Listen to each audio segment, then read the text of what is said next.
Gênesis capítulo 3, a partir do versículo 7, a gente tem estudado um pouquinho sobre o lugar sagrado, que foi o jardim do Éden, que Deus preparou, e depois o que vai acontecer nesse lugar sagrado. Gênesis 3, de 7 a 13, a Bíblia diz assim: nesse momento os olhos dos dois se abriram, e eles perceberam que estavam nus, e então costuraram umas folhas de figueira para usar como tangas.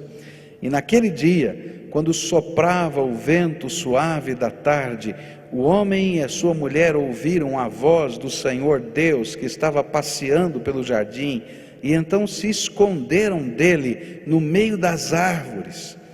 Mas o Senhor Deus chamou o homem e perguntou: onde é que você está?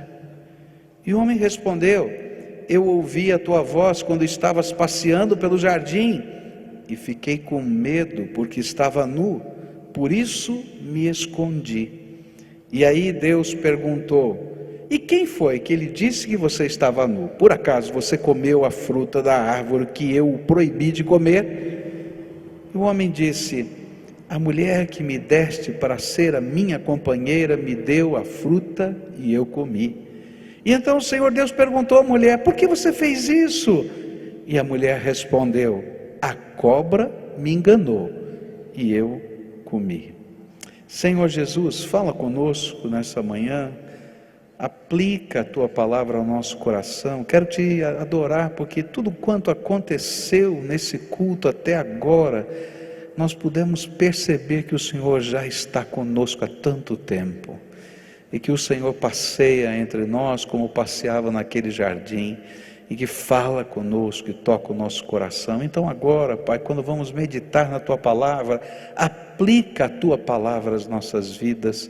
É aquilo que oramos no precioso nome de Jesus.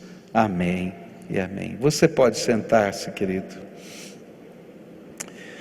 Depois que Satanás se infiltrou no lugar sagrado, e a gente aprendeu a última vez que estudamos esse texto juntos, que o inimigo se infiltra no lugar sagrado, e o homem foi então trabalhado, tentado e pecou.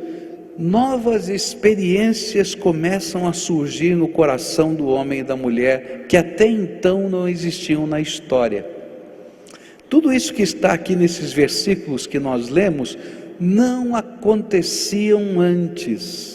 São sentimentos novos, são novas maneiras de reagir que estão agora no coração do homem por causa do pecado, por causa dele ter comido do fruto da árvore que Deus disse que não deveria comer, do fruto da árvore do conhecimento do bem e do mal.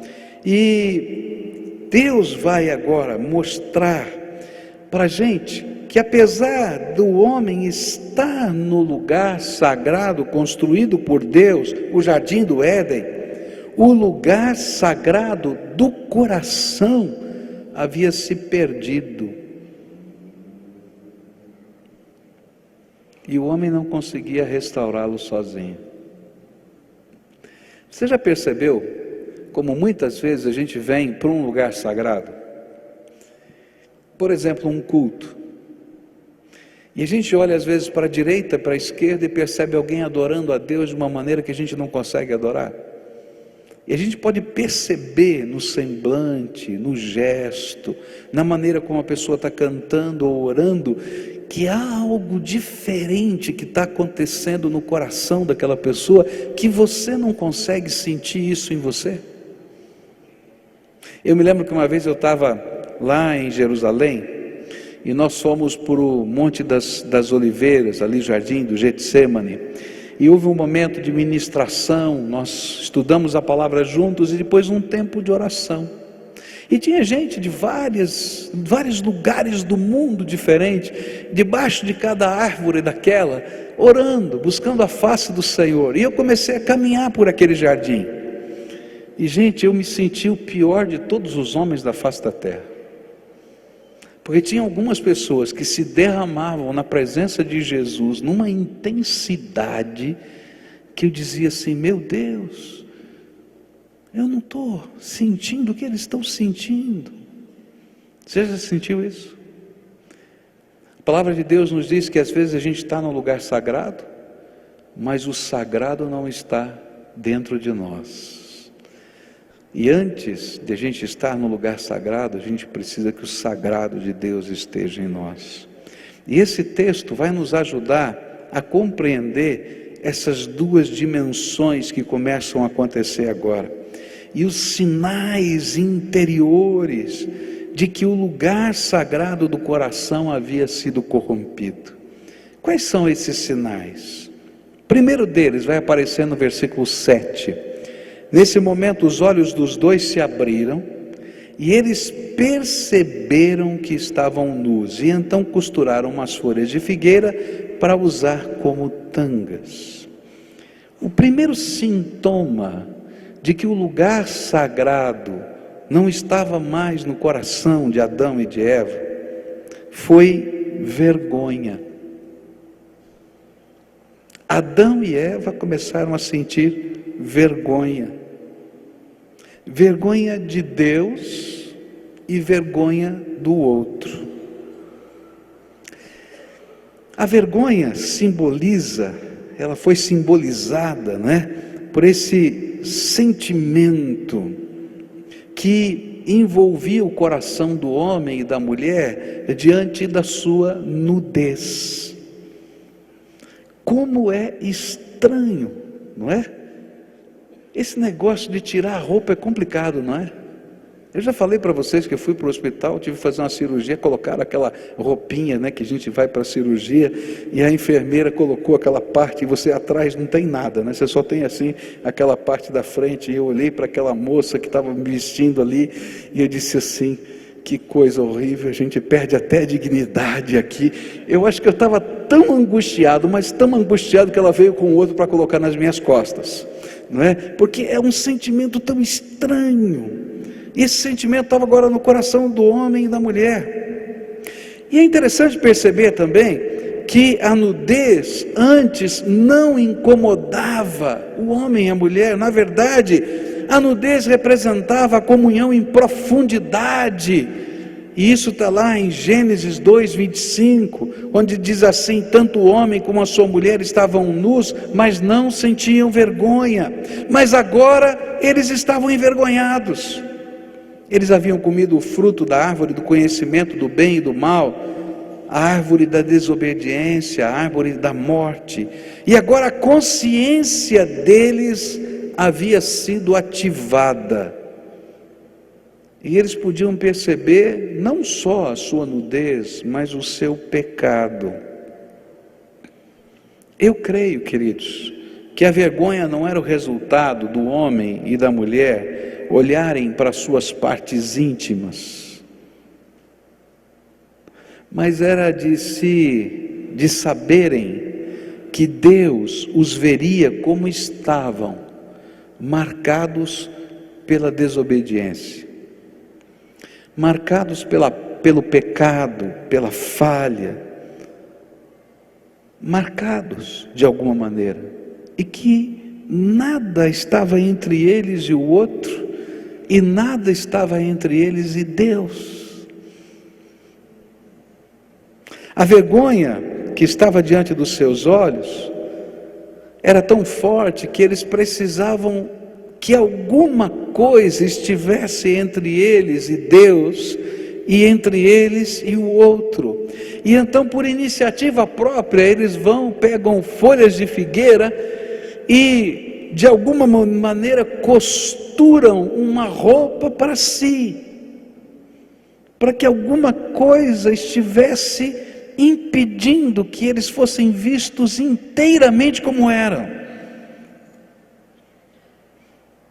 Entre eles e entre eles e Deus, porque a vergonha fazia com que eles precisassem que algo encobrisse ou escondesse a realidade daquilo que estava dentro deles. E é interessante que algumas pessoas definem vergonha de uma maneira muito parecida com isso que a gente está vendo aqui na Bíblia. Por exemplo, Friedrich von Hardenberg Novalis, um poeta alemão que viveu entre 1772 e 1801, ele definiu a vergonha assim: a vergonha é um sentimento da profanação. Olha só, que coisa interessante. Sentimento da profanação. Um terapeuta chamado John Bradshaw conceitua a vergonha como a emoção que nos deixa saber que somos finitos. Que coisa interessante, porque eles tinham comido da árvore que certamente morreriam, e o sentimento de finitude também estava dentro deles. Eles sabiam que a morte já estava se processando no corpo e na alma, ainda que eles não vissem todos os seus sinais. E a vergonha passava a ser, então, esse conjunto de comportamentos induzidos pelo conhecimento ou consciência de desonra, de desgraça ou de condenação. Era a consciência que dizia quem eles eram e o que eles deixaram de ser. Esse é o sentimento de vergonha. Quem eu era, quem eu sou e o que eu deixei de ser. Era uma emoção totalmente nova que não existia na terra. Nunca o homem havia sentido, nunca a mulher havia sentido. E eles não sabiam como lidar com ela. E eu creio que até hoje o homem não sabe como lidar com a vergonha. A gente tem comportamentos dos mais diversos quando a gente tem vergonha, não é verdade? A gente tem gestos corporais quando a gente tem vergonha. A gente toma atitudes esquisitas quando a gente tem vergonha. Você já viu, por exemplo, alguém muito envergonhado quando vai tirar fotografia? Ele é desse tamanhinho assim, ele vai para o final da fila. Então ele nem aparece na foto, não é? Não é assim mesmo? A gente se sente mal. O lugar sagrado, o jardim do Éden, continuava ali, mas parecia que algo do sagrado se perdera no coração, e o que ficou foi a vergonha de não poder ser o mesmo, ou se mostrar por inteiro, nem para Deus, nem para os seus semelhantes. E quando o pecado toma lugar em nosso coração, o primeiro sentimento que Deus permite que venha sobre nós é a vergonha, pois a vergonha nos ajuda a perceber que nós perdemos a honra que tínhamos. Para mim, vergonha é fruto da nossa consciência, que nos diz quem realmente somos e o que nós estamos fazendo. A vergonha é como se a consciência estivesse gritando em nós, afirmando que algo valioso se quebrou e nós não sabemos como consertar. Olha que ironia. Eles tinham quebrado, uma barreira espiritual havia se construído entre o homem e Deus, entre o homem e o próprio homem, porque é isso que o pecado faz, ele separa as pessoas. E eles imaginaram que a solução era pegar folhas de figueira e costurar e colocar uma roupa. E que uma roupa aparentemente bonita poderia mudar o estado de alma deles. O homem não sabe o que fazer, nem como lidar com esse sentimento quando a consciência nos mostra que erramos. Quando intencionalmente nos afastamos de Deus, sabe o que a gente faz? A gente cauteriza a nossa consciência e nós perdemos totalmente a vergonha de praticar o que desagrada ao Senhor. Pois a comunhão com Deus não é mais motivo de honra no nosso coração. Enquanto você sente vergonha, você não deseja continuar no mesmo estado em que está. Mas quando você perde a vergonha e você vira um sem vergonha, é isso que a gente está dizendo popularmente. Você não se importa mais com o estado que está. E você não pensa mais que você perdeu algo que era uma honra. E esse é um grande perigo dentro da sociedade, quando nós começamos a dizer para o homem: você não precisa mais sentir vergonha dos seus erros, afinal de contas todo mundo erra, e assim ninguém quer melhorar em nada, porque não há mais honra. É isso que Efésios capítulo 4, versos 17 a 20 nos ensinam. Portanto, em nome do Senhor, eu digo e insisto no seguinte: não vivam mais como os pagãos, pois os pensamentos deles não têm valor, e a mente deles está na escuridão. Eles não têm parte na vida que Deus dá, porque são completamente ignorantes e teimosos. Eles perderam toda a vergonha e se entregaram totalmente aos vícios. Eles não têm nenhum controle, fazem todo tipo de coisas indecentes. Não foi essa a maneira de viver que vocês aprenderam como seguidores de Cristo. Queridos, a vergonha é a consciência ativada, que nos diz: olha, parte da sua honra está indo embora, e você precisa fazer alguma coisa para voltar. Agora, se a gente cauteriza a nossa consciência, e a gente perde totalmente a vergonha, aquilo que é mal parece bom, e eu vou me enfiar na maldade, e vou acabar desgraçando a minha vida, a minha história e a minha família.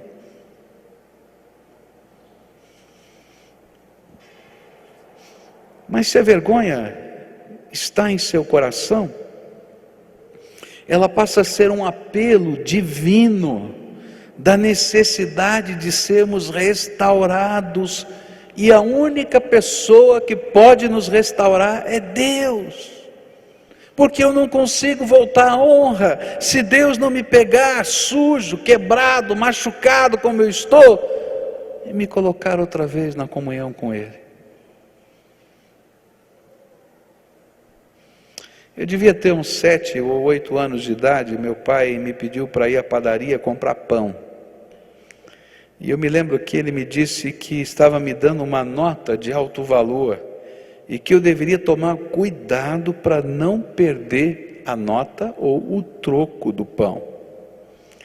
E eu fui à padaria, comprei o filão de pão, e como eu sempre fazia, aquela hora certinha, a gente marcava a hora que saía a fornada de pão para pegar o pão quentinho. Naquele tempo, pelo menos era assim, a gente ia na padaria naquela hora que o pão estava saindo, e eu comprei um filão de pão. Sabe aquele pão comprido assim, bengala, né, baguete, eu não sei, aquele filão, não é? Esse era o pão que a gente comia naquele tempo em casa, eu adorava. E então eu colocava o pão debaixo do braço, e ficava aquela pontinha me tentando. Você já viu aquela pontinha do filão de pão? Aquele pão cheiroso, quentinho. E eu comecei, e não tive dúvida, né? Peguei o troco que estava na outra mão, coloquei em algum bolso do meu calção, peguei aquele pedacinho e comecei a comer, né? No caminho entre a padaria e a minha casa tinha um terreno baldio, onde a molecada fazia daquele lugar um campo de futebol. Aquilo era muito comum em São Paulo, qualquer terreno baldio virava campo de futebol. E aí, então eu vi que estava tendo um jogo, os meus amigos estavam jogando, e eu não tive dúvida, eu fui lá e parei na beira do terreno baldio, né? E fui lá e comi mais um pedacinho do pão, outra vez, né? E ali fiquei assistindo o jogo de futebol. Bom, num dado momento eu percebi que estava na hora de ir para casa, e eu começo a procurar o troco, e eu procuro o troco, e cadê o troco? Perdi o troco,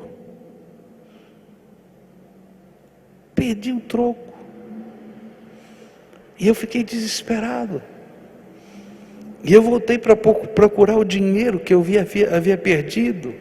Eu voltei na padaria, eu voltei pelo caminho que eu tinha feito, eu voltei no terreno baldio, e eu devo ter feito esse trajeto umas 10 vezes procurando o troco, e eu não achei o troco. E aí vem um sentimento horrível dentro da minha alma. Eu tinha vergonha do meu pai, como é que eu ia chegar em casa com o pão comido e sem o troco?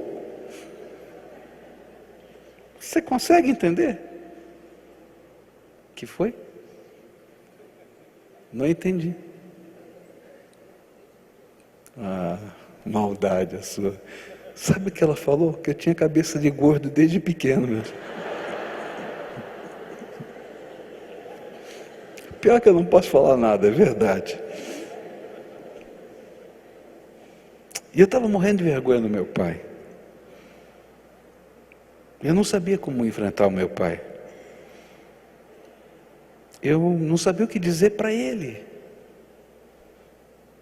E o pior é que ele tinha me dito: toma cuidado. Esse daqui é um valor grande, toma cuidado. E eu não sabia como lidar. Queridos, quando nós pecamos, Deus, pela sua misericórdia, ativa a nossa consciência. Apesar daquela árvore ser a árvore da morte, porque a morte se instalara no coração do homem, Deus continuava sendo Deus misericordioso, e nada acontece fora do propósito de Deus. E por isso, Ele ativou na consciência do homem um sentimento de vergonha, de consciência do seu erro. Bom, a segunda coisa que vai acontecer com esse homem é consequência dessa vergonha, e não é das melhores agora. É que, por causa da vergonha, o homem decidiu então se esconder de Deus. Ele já tinha feito uma roupa para colocar uma barreira entre ele e Deus, porque ele não sabia como lidar com esse sentimento, e ele sabia que ele não podia reconstruir o caminho até Deus. Então ele faz uma roupa, mas uma roupa só não resolve o problema. E olha só o que a palavra de Deus vai dizer para a gente, no versículo 8, ele diz assim, a palavra do Senhor, Gênesis 3:8, naquele dia, quando soprava o vento suave da tarde, o homem e a sua mulher ouviram a voz do Senhor Deus, que estava passeando pelo jardim, e então se esconderam dele no meio das árvores. Olha que coisa louca! Eles fizeram a roupa não foi suficiente, e Deus passeava pelo jardim, porque era a hora do encontro de Deus com o homem. E eles continuavam no lugar sagrado. Mas o que esse homem vai fazer agora? Deus passou, e a roupa só não era suficiente, a folha não era suficiente. Ele pegou a árvore inteira e colocou na frente, ou melhor, ele se colocou atrás da árvore, como se Deus não pudesse vê-lo. E ele começou a fugir de Deus.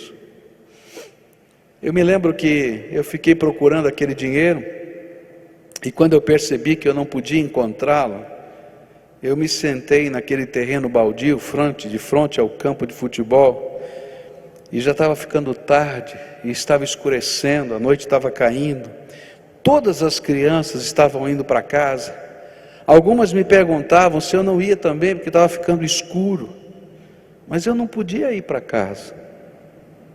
Como é que eu ia encarar o meu pai? E dizer para ele que eu perdi o dinheiro e comi o pão? E muitos de nós somos exatamente como Adão. Quando nós falhamos, pecamos, e mais necessitamos da intervenção de Deus, ao invés de procurar a Deus, nós fugimos de Deus, e não queremos ouvir a voz do Senhor. E aí nos sentimos indignos, e não podemos compreender que mesmo quando o lugar sagrado se perde em nós, nós continuamos a ser amados de Deus, e que nada pode nos separar deste amor tão grande, a não ser nós mesmos, a nossa independência e a nossa teimosia. E é por isso que Paulo, inspirado pelo Espírito Santo, nos faz a maior declaração do amor de Deus. Olha só o que ele diz em Romanos 8, versos 31 em diante. Diante de tudo isso, o que mais podemos dizer? Se Deus está do nosso lado, quem poderá nos vencer? Ninguém. Porque Ele mesmo deixou de entregar o próprio Filho, mas o ofereceu por todos nós. E se Ele nos deu o seu Filho, será que não nos dará também todas as coisas? Quem acusará aqueles que Deus escolheu? Ninguém, nem o diabo. Porque o próprio Deus declara que eles não são culpados. Será que alguém poderá condená-los? Ninguém. Porque o próprio Deus declara que eles não são culpados. Será que alguém poderá condená-los? Não, ninguém, pois foi Cristo quem morreu, ou melhor, quem foi ressuscitado e está à direita de Deus, e Ele pede a Deus em favor de nós. E então quem pode nos separar do amor de Cristo? Serão os sofrimentos, as dificuldades, a perseguição, a fome, a pobreza, o perigo, a morte.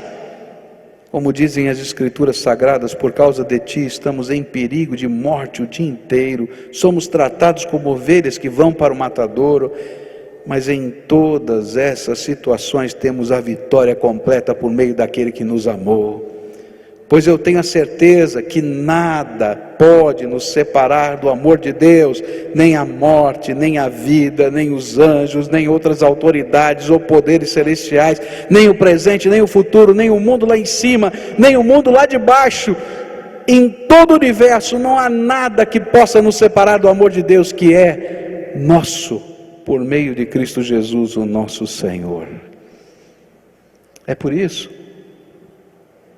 que apesar do pecado e da fuga de Deus, do homem se esconder atrás da árvore, Deus não desistiu de Adão, e Deus vai procurar o homem. Onde você está, Adão? O que é que você está fazendo atrás da árvore, Adão?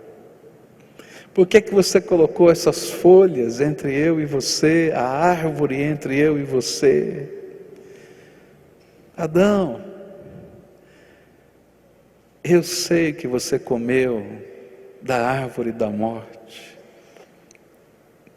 Eu sei que você é pecador.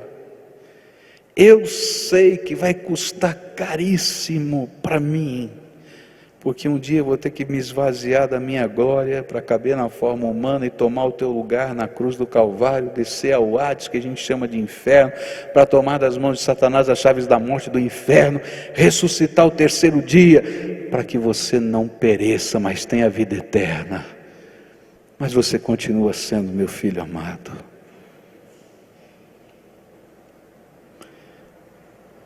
Eu não sei quanto tempo eu fiquei ali no campo de futebol, mas meu pai ficou preocupado porque eu não chegava em casa, e ele foi me procurar.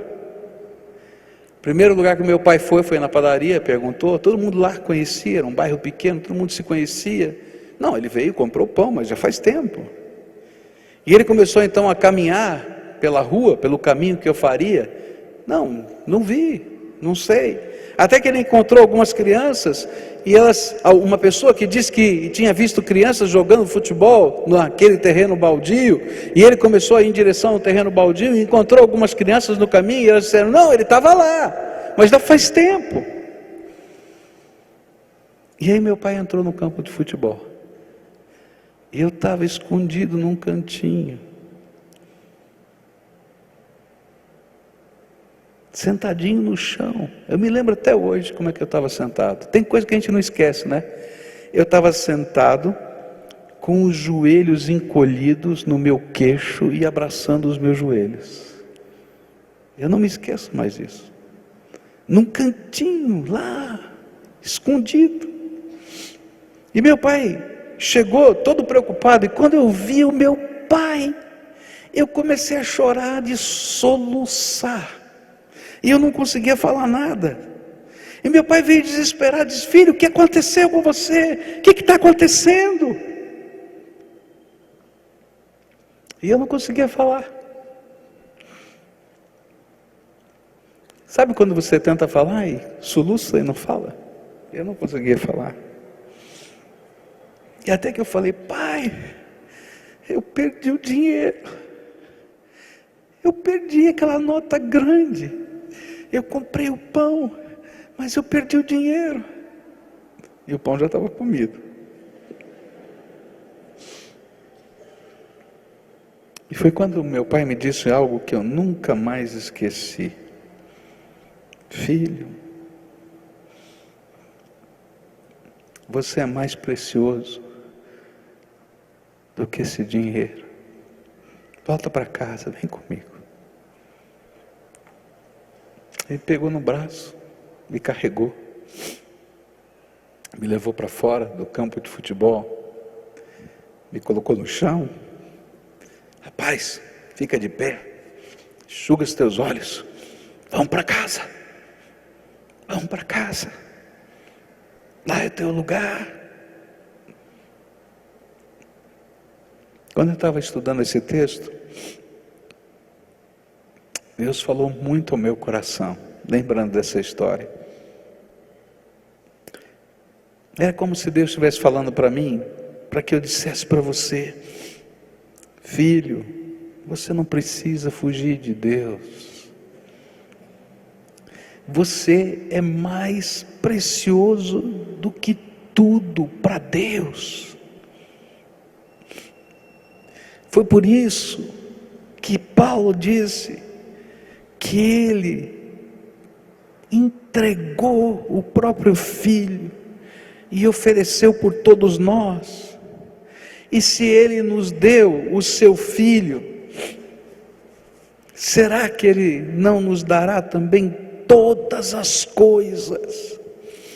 Foi por isso que Deus, nessa história do jardim, ele mata um animalzinho e com a sua pele ele faz uma roupa para cobrir a nudez do homem, porque a Bíblia diz que o salário do pecado é a morte, mas o dom gratuito de Deus é a vida eterna em Cristo Jesus.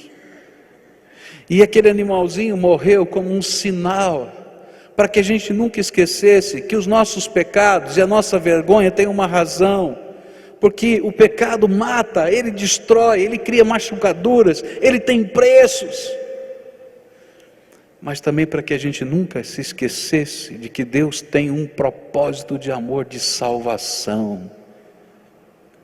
E aquele animalzinho morreu para que a gente não esquecesse da consequência. E meus queridos, até então nunca na terra ninguém, nada havia morrido. Eu posso imaginar o coração de Adão vendo um animalzinho morrer, a primeira morte.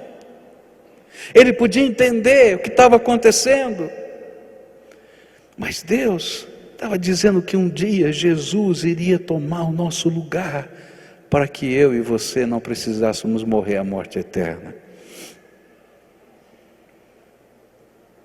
Nessa manhã eu venho aqui dizer para você que sabe que é pecador, que tem feito muita coisa que desagrada a Deus. E é interessante porque esse muita coisa, ele é diferente para cada um de nós. Cada um tem a sua história. Quem sabe essa muita coisa para você seja perder o dinheiro. E que lá dentro da sua alma, a sua consciência está dizendo: você não é digno. Tem uma barreira entre você e Deus. Tem um obstáculo.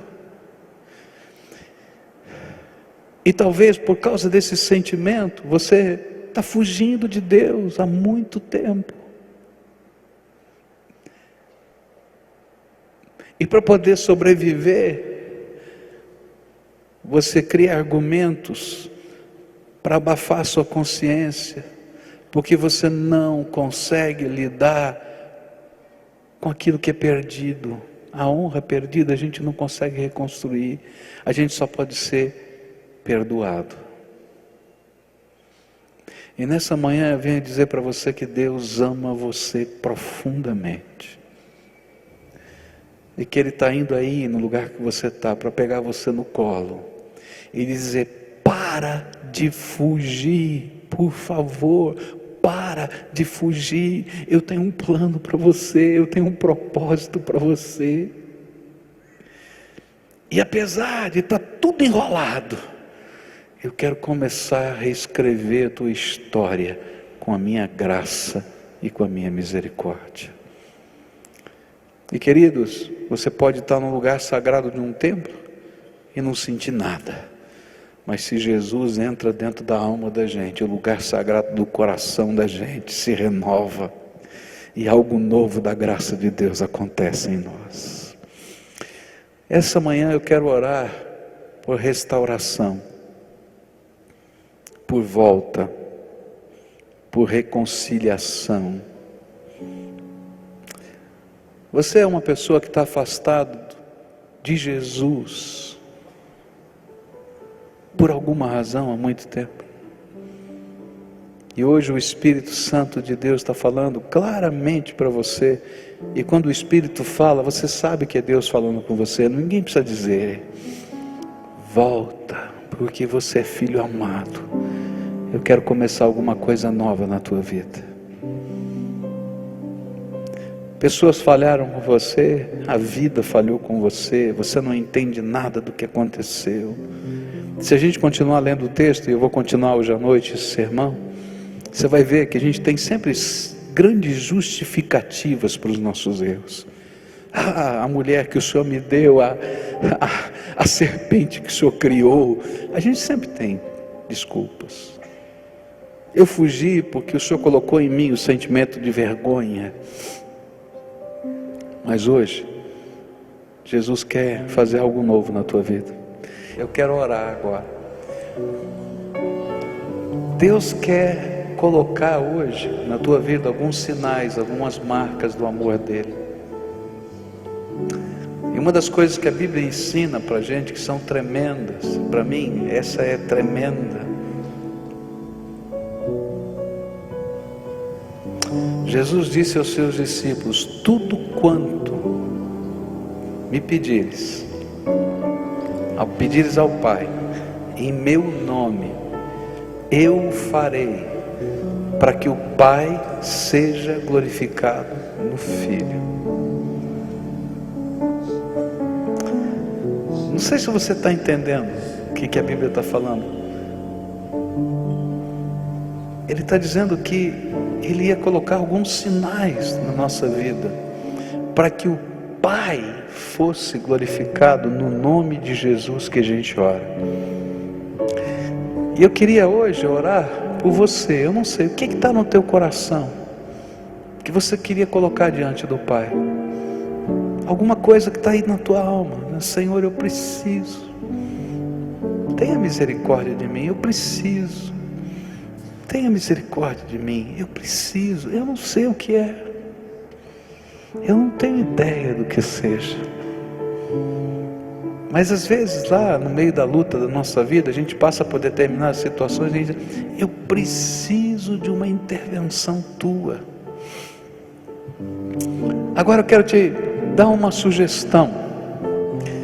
Quando você falar eu preciso, deixa Deus dar a solução, tá?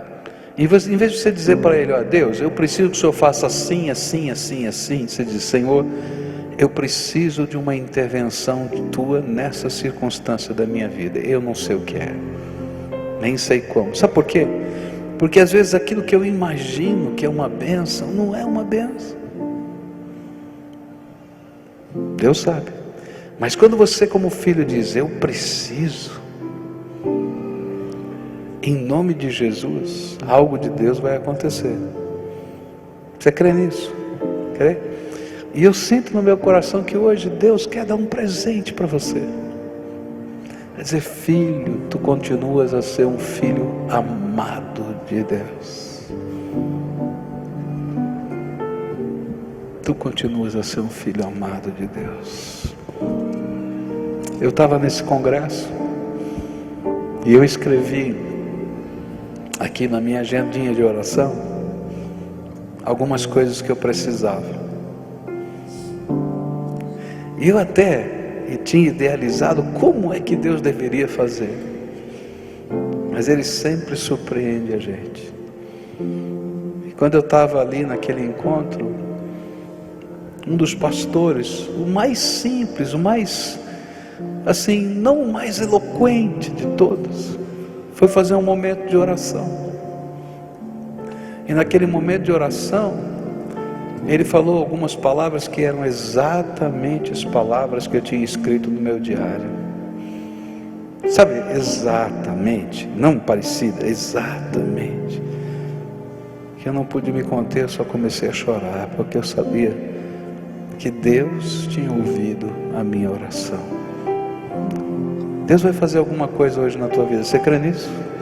Então agora você curva a tua fronte e você vai pedir: Senhor, eu preciso, em nome de Jesus, eu preciso, me abençoa, por favor. Eu preciso ouvir a tua voz, eu preciso voltar a sentir aquele prazer do Evangelho outra vez.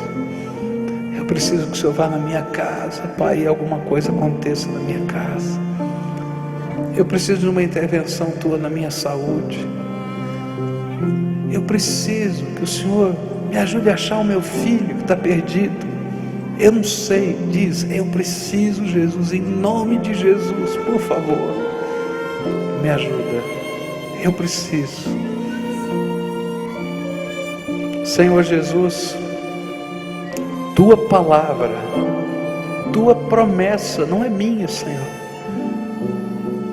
Tu nos disseste que não nos deixaria órfãos, que o Senhor derramaria sobre o teu povo o teu Espírito Santo.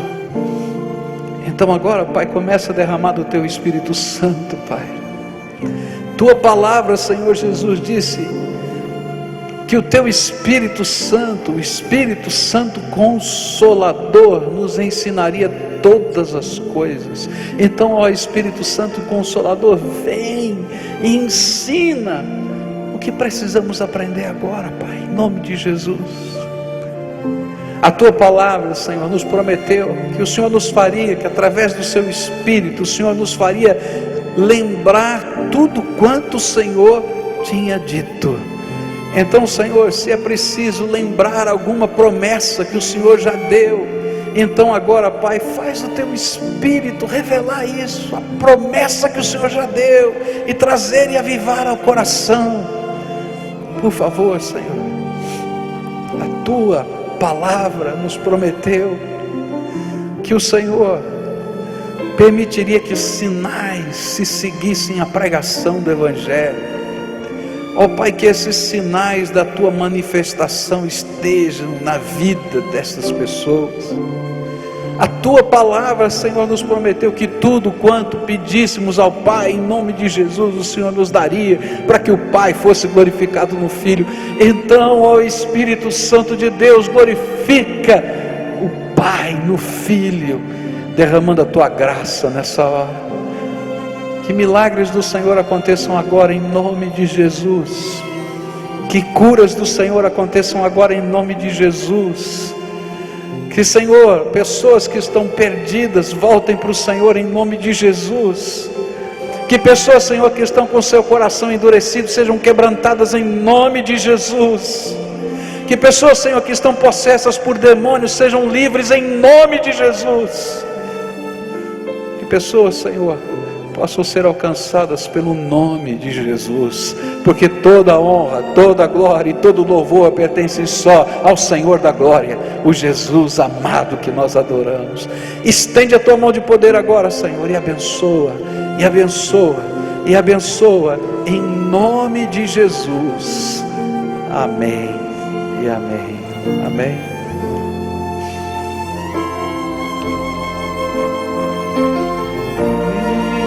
Na cruz sempre me glorifico. Só na cruz. E descanso em vós. Vai na paz do Senhor Jesus. Que a graça, a misericórdia e a paz de Jesus estejam com você.